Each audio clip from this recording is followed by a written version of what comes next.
minus xf divided by 1 plus epsilon x in plus r 1 plus epsilon xf divided by 1 plus epsilon 1 minus x in plus r 1 minus xf divided by 1 plus epsilon x in plus r 1 plus epsilon xf. That kind of looks like a mess. Hopefully a miracle will happen and it will simplify. That all depends on whether I make a mistake or not. Okay, the first thing I'm going to do is I'm going to multiply. We have the same denominators here. So I'm going to multiply by this denominator, get rid both top and bottom. So I have 1 plus epsilon. I'm neglecting to write the subscript a everywhere. xa plus r epsilon xf. That's this denominator where I just distributed the r. Minus 1 minus x in plus r minus rxf. Or again, I distributed the r. And that's the numerator. And now the denominator is, again, this thing, 1 plus epsilon xa plus r epsilon xf plus epsilon times this. So I've got plus epsilon minus epsilon x in plus epsilon r minus epsilon r xf.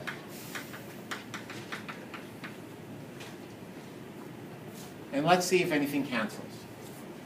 The 1's cancel. The r's cancel. Nothing else cancels in the numerator. How about in the denominator? Epsilon xa, which xa is that? That's x in.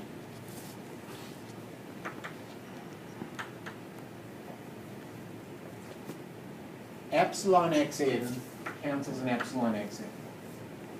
R epsilon xf cancels R epsilon xf.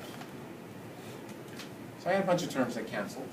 And let's see what I'm left with. So I have x1 is equal to.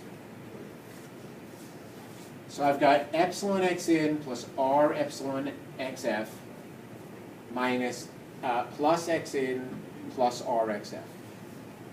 We'll factor in a second. I've got epsilon x in plus R epsilon xf plus x in plus r xf divided by 1 plus r plus epsilon r. Let's factor that. This thing clearly is 1 plus epsilon times 1 plus r.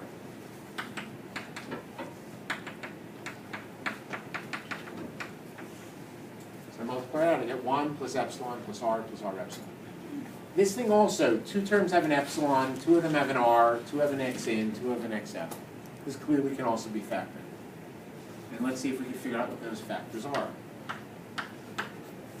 How about, let's say if 1 plus epsilon will work. 1 plus epsilon. And let's try x in plus r xf. xf plus r xf. See if that works. So I get xf. No, that doesn't work. So I have an rxf. An rxf. So rxf times 1 plus epsilon rxf. Epsilon rxf. X in times 1 and x in times epsilon. So that factored correctly. So the 1 plus epsilon's cancel. And I get something that's pretty simple. X in plus rxf over 1 plus r.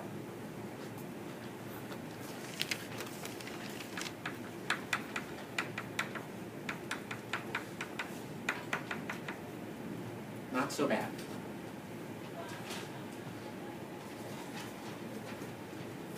Okay.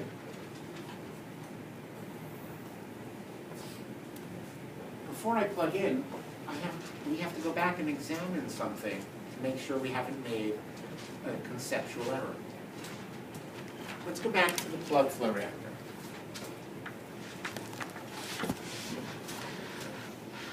We wrote tau plug over Ca at the reference state is the integral from x1 to x2 dx over minus Ra. Now we're very, very proud of ourselves. We figured out x1 and x2. And it actually simplified. We did a good job there. We want to plug in now. So we know x1, x2, dx, that's just the dx. We know Ra. Tau plug, well, tau plug I can deal with, whatever that is, but then I have a Ca ref, because tau plug, remember tau, is defined as Ca0V over Fa0. What is this Ca0? Or if you like, let's rewrite this. This is tau V over Fa0. Might be a little easier if we work with this Fa0. I put a little prime in there. Why don't I put a prime in there? When I write a 0, I say we have to go back to the primordial soup, to the reference state. Okay. Well, the reference state is somewhere out here. But different streams relate differently to the reference state. So for example, remember, we drew a box. I'm going to make it a pink box, because beforehand I just made it dashed. And a pink box. And we had this discussion beforehand, right in the beginning, when we were looking at the F stream. We said that this pink box, or black box, I can't make a black box because it's a blackboard, so you won't see it. The F stream is the further converted version of the in stream. And the in stream is some partially converted version of the zero stream, the reference stream. Everything in the black box, though, or the pink box, doesn't relate in an obvious way to the reference state yet. The outlet stream relates to the reference state. The outlet stream related directly to the reference state. However, the inlet stream related directly to the reference state. But notice that when we looked at stream 1 and stream 2, they weren't simply V0 times 1 minus x1, or V0 times 1 minus 1 plus epsilon x2. They had all this R business in there. Why is that? They had all that R business because we had to construct them. It wasn't so obvious. This stream and this stream don't relate that simply to the reference state because they're not what's coming in and out of the pink box. They've got this R, this recycle not business in there. So let's try to think how we could relate them. We did it sort of automatically here and here just by looking at these node points, the separation point and the combination point. And we saw that to get stream 1, we had to add the in stream and the 3 stream. And the 3 stream was related to the F stream. But it's the F and the 0 stream that are related to the reference state in a simple way. So where am I going with this? The F stream is a converted version of the reference state at XF. The in stream is a converted version, partially converted version of the reference stream at the inlet. And stream 1 is some combination of this guy and this guy. Stream 2 is some combination of this guy, and this guy. Because this guy and this guy combine to give me this, and then this gives me this, which then splits up into these two. So, what's the upshot of all that? Stream 1 is the inlet stream. We know that this one relates directly to the reference state, plus the 3 stream. The 3 stream is a portion of the outlet stream. And the outlet stream relates to the reference state. So this FA0 prime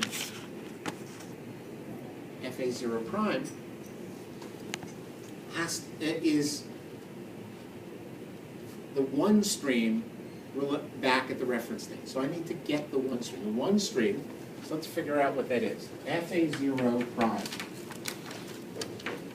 is FA1 at the back to the reference state. It's not FA in at the reference state, it's FA1 back at the reference state. Because this is the design equation for the for this plug flow reactor. It has F1 coming in, not F in. FA1, we said, is FA in plus FA3.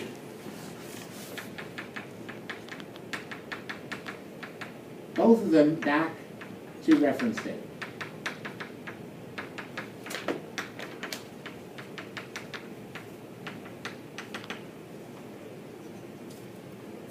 You with me? Okay, well, FA in I know relates back to the reference state. FA in used to be FA0. So this thing is just FA0 back at the reference state. When I take this back to the reference state, it's FA0. Because that's FA in used to be FA0. Mm-hmm. How about FA3? Well, FA3, I can't relate yet. First I got to get FA3 in terms of FA out. FA3, just like V, I have it here. FA3, where is it? Here's the FA3 is R FA out.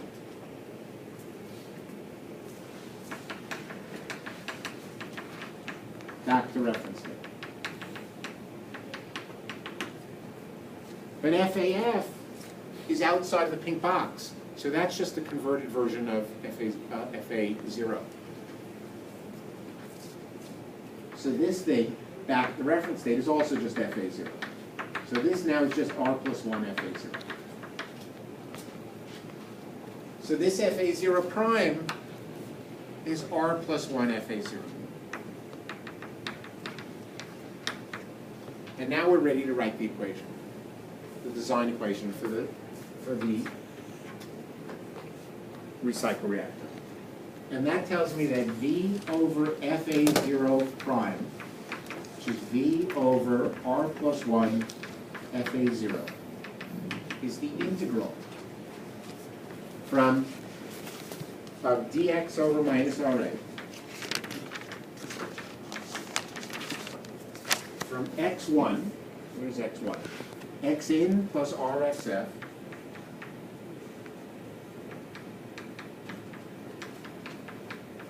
over R plus 1 to XF dx over minus RA. And in fact, we usually write this by multiplying through by R plus 1. So I'm going to multiply through by R plus 1.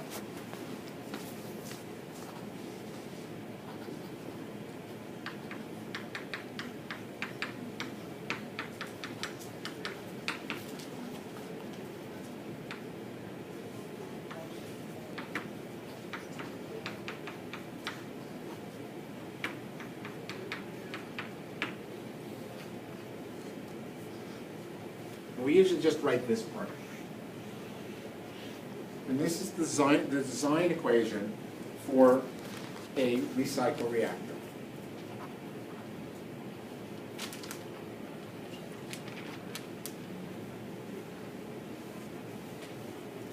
Okay, and we're going to talk a fair amount about this.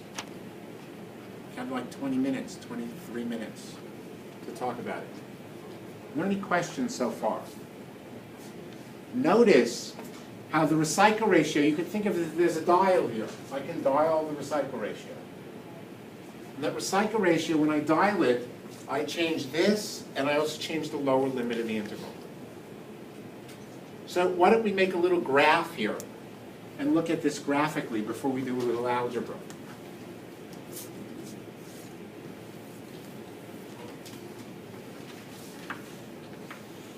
So here's RA, minus 1 over RA versus XA, in, out,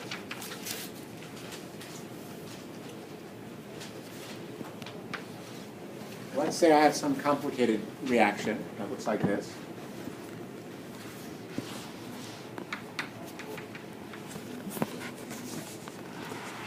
In, out.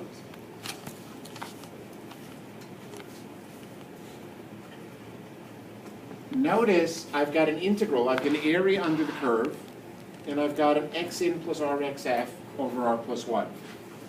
So the top limit is xf, but the lower limit is some number rxf plus x in over r plus 1. Let's see where the bottom limit lies on here. When r goes to 0, if the recycle ratio is 0, I turn off the recycle. Then this drops out, and this drops out, and I just have x in. So I start over here when the recycle ratio is 0. What happens when the recycle ratio is infinity? When r goes to infinity, rxf is much bigger than x in, and r is much bigger than 1. So I just go to rxf over r, I go to, so this is r goes to infinity, means the lower limit moves to the right endpoint. R goes to 0, the lower limit goes to the left endpoint. And as I move r, if r goes up, I go this way, and if r goes down, I go this way. And we'll talk about graphically what the area is in a second. It's not obvious what the area is yet, because if I just look at the area under the curve, that's this thing. It doesn't take into account the r plus 1. So somehow it's r plus 1 times the area under the curve from here to here. This is x1. We'll talk about that in a minute. First, I would like to look at some limiting cases here. The first limiting case is what happens as r goes to 0. As r goes to 0, well, look at the picture. What do you expect to happen if I turn off the recycle? What was I up to?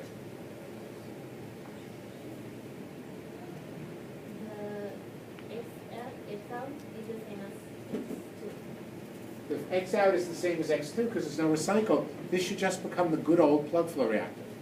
So I've turned off the recycle. Well, let's make sure that happens. As r goes to 0, this just becomes 1. And this just becomes r is 0, r is 0. I just get the integral from x in to x out, dx over r out. So I just get the integral x in to xf dx over minus r out. That's just a plain plug flow reactor. A simple plug. As we expected, as we were just told. How about as r goes to infinity? Well, as r goes to infinity, we said the bottom limit of the integral goes to xf. Well, if I have an integral from xf to xf, what should that give me? 0. The problem is that's being multiplied by r plus 1. And as r goes to infinity, what does that go to? Infinity. What's infinity times 0? Whose rule do we need to figure that out? L'Hopital. So let's do L'Hopital's rule. This board is defective, I think. I'll write on this board. Let's do L'Hopital.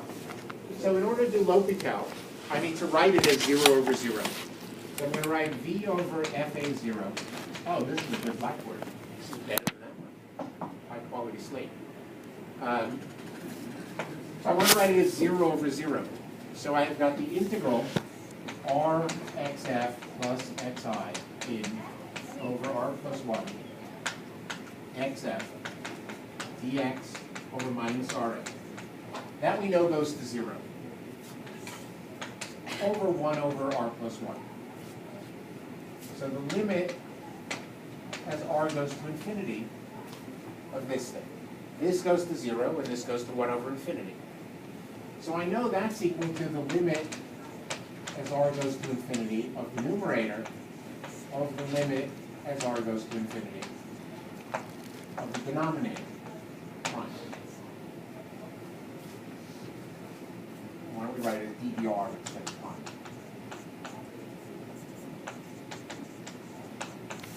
Well, let's do the denominator first. That's easy. What's the derivative of 1 over r plus 1? I don't know who I was up to. What's the derivative of 1 over r plus 1?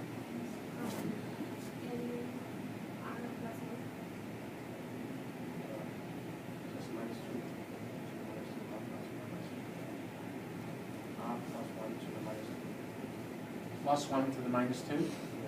I don't know what plus 1 to the minus 2 means. You're talking so low I can't understand. Right on the blackboard, I can't hear you.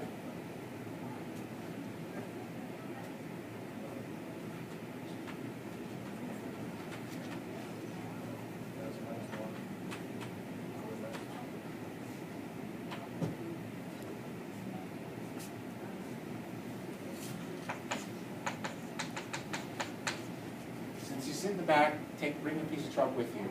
You know, there's right on the blackboard. And then as r goes through 50. Minus 1 over r plus 1 squared. Now I need to take the derivative of the numerator.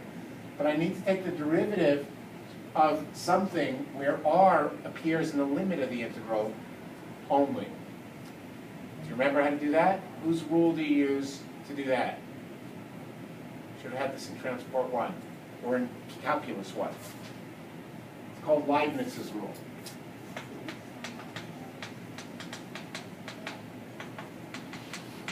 Leibniz's rule says that dBr of the integral from a of r to b of r, f of x r dx. So here I have an integral where r can appear in the limits as well as in the integrand. This you should have had in your calculus class. Is equal to the integral from a of r to b of r df dr dx plus the integral plus f of b of r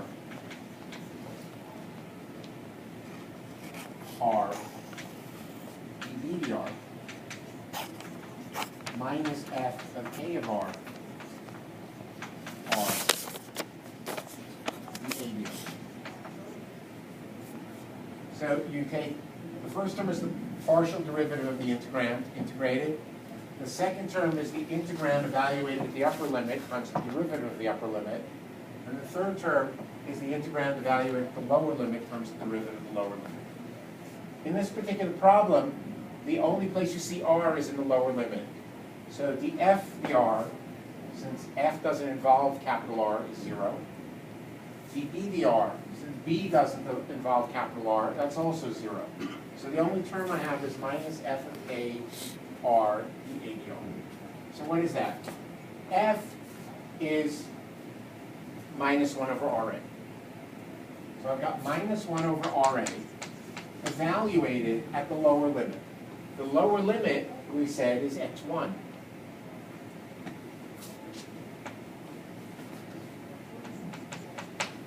It's evaluated at x1. Okay, times the derivative of the lower limit with respect to r. So I need to take the derivative of the lower limit with respect to r. So there I have the derivative of a quotient. So I've got f prime g, that's xf times r plus 1, minus ft prime.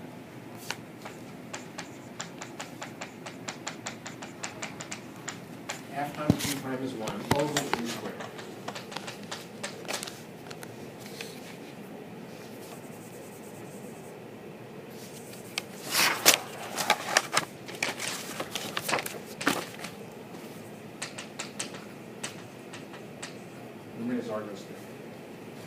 Okay, so the first thing is the r plus 1 squared is canceled.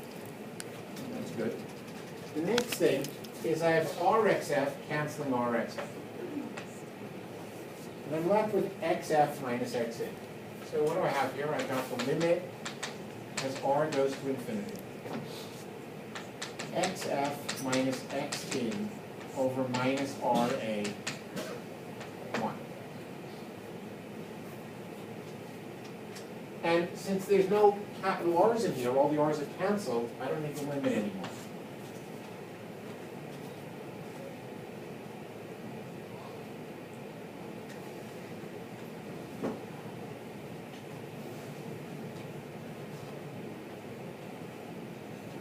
Well, actually, that's not true. I need to know, I need the limit.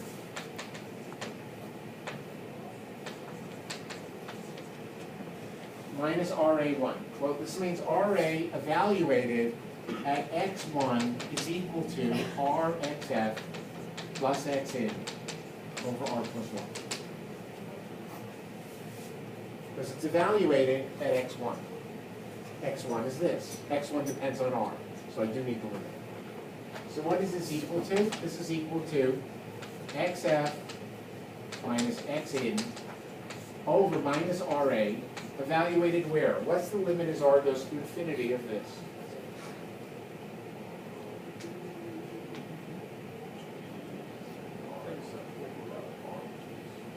Loud. They can't hear you over there. RXF over R, which is just XF. So what we've shown is that V over FA0 in the limit as R goes to infinity gives me XF minus Xn over minus RA evaluated at XF. Have you ever seen this formula before? Have you ever in your life seen this formula before?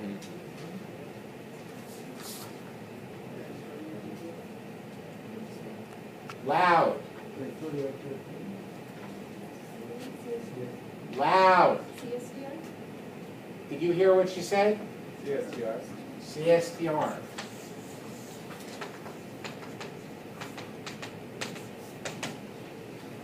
So what we've just shown is that as you turn the recycle ratio to 0, you have a plug flow reactor.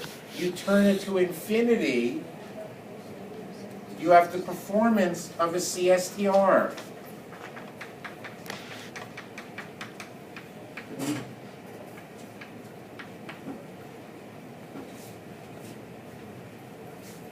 So I have a plug flow reactor without a stirring rod, and by turning the recycle ratio to infinity, I get CSTR performance. Over here we found if we took CSTRs in series and put more and more CSTRs, but make them smaller and smaller, then we could get plug flow performance from CSTRs.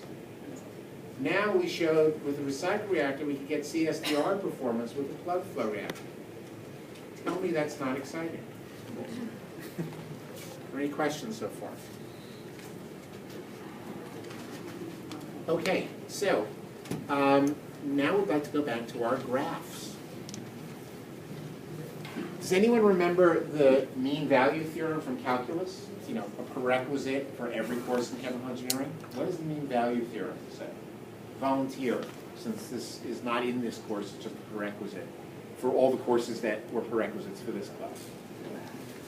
The integral from a to b from a function is, actually it says that there exists a point c between a and b such that the integral from a to b from the function from f to x is equal to f from c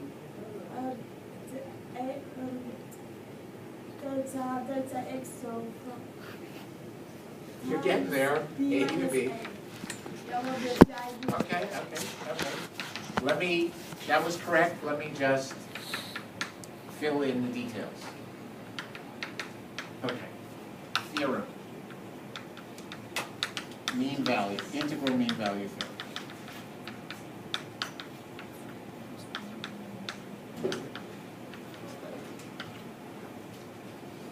If f is continuous, let f be continuous on AB. Continuous on AB. Continuous and integral.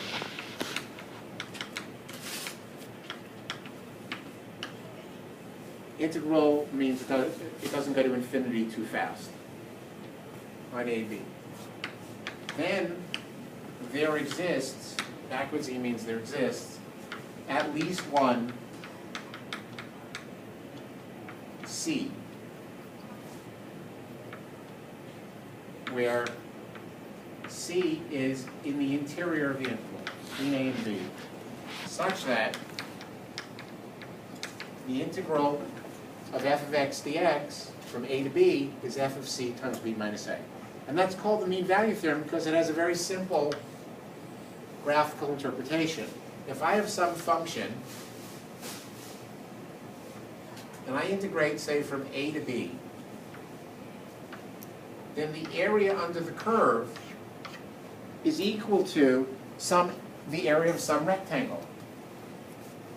Right? It's a number, and the rectangle will have the same base, AB, and it'll have some height.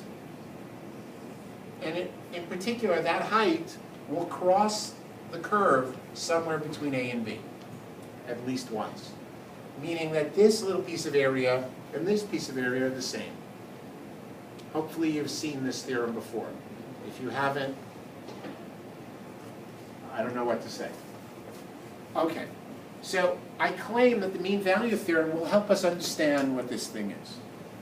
In particular, we need to know what b minus a is if I'm integrating from x1 to x out. So let's see what xf minus x1 is. What is this?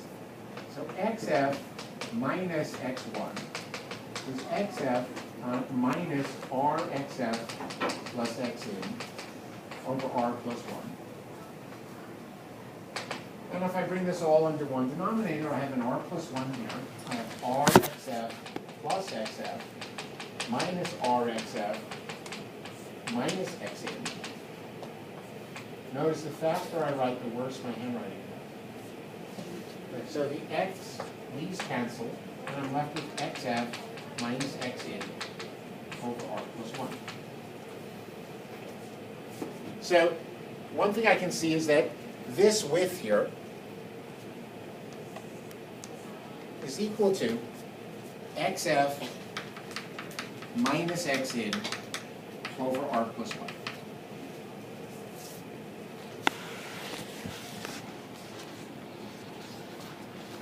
Okay, so I need a blackboard. Am I right here? It's hard to see. Well, this is the algebra. I can erase the algebra.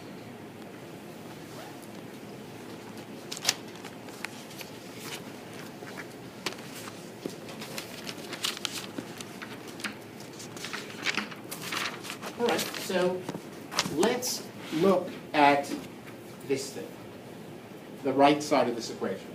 The right side of the equation, so the integral xf r xf plus x in over r plus 1 dx over minus rn times r plus 1. That's equal to the area of the curve, so if I apply the mean value theorem, actually let's see a way to do this. Right? Let's go back. Let's look at that integral. That integral, by virtue of the mean value theorem, is a value, let's see if I...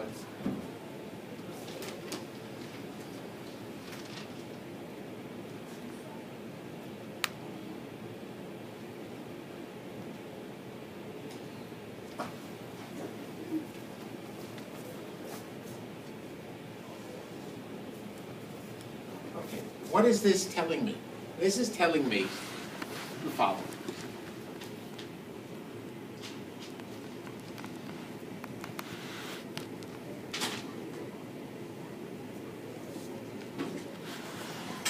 But let me write out a formula, and then we'll see. Then we'll interpret it. So if I write out rxf plus x in over r plus 1 to xf dx or minus Rn. That's an area under the curve, an area under the curve. And if I divide it by the width, this thing here,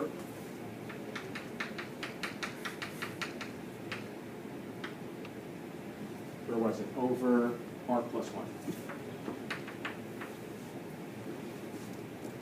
This is starting to look like something in the mean value theorem. So I've got an integral divided by the base. So the integral divided by the base is the average height. So this thing is the average height of the -1/RA curve between x1 and xn. So it's the area under the curve divided by the width. That's the average height. So now if I multiply through by, so this thing is equal to this times xf minus xn. So the right-hand side is the average height of the -1/RA curve between here and here. The average height times the width.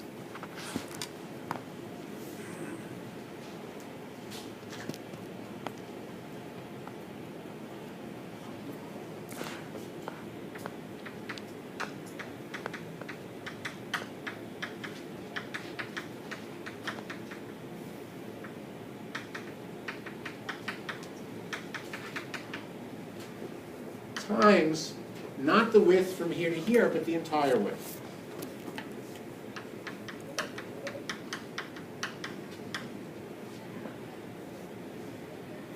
So I take the average height of the curve from x1 to xf times the entire width. Okay? So graphically, that's what I've done. I have an R here. I take the average height, which is around here, and then I take the entire width and I get the area of this rectangle.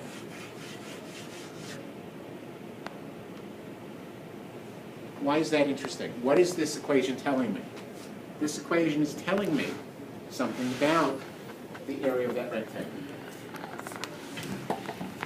Actually, just telling me that that is what the formula is. That's the graphical representation.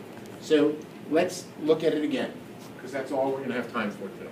So if this is the curve here, what the right-hand side of this equation is you pick a recycle ratio R, and then you take the area under the curve from x1 to x out, divide by that width to get the average height, and then you multiply that average height times the width of the entire interval from x in to x out, and it's the area of this rectangle. This is V over F80 for a recycle reactor. Now, you might say, so what? I have a graphical representation. What we're going to do at the beginning of the next hour is we're going to try to figure out how to get the best recycle ratio, the one that does the best job. Well, the best job means, minimizing tau, minimizing V. And we'll see that this interpretation will give us a very nice interpretation of how to graphically find the best value of the recycle ratio. Do that next time. Are there any questions? Okay, you have your homeworks. I gave them out for all those who came on time, which is only about half the class.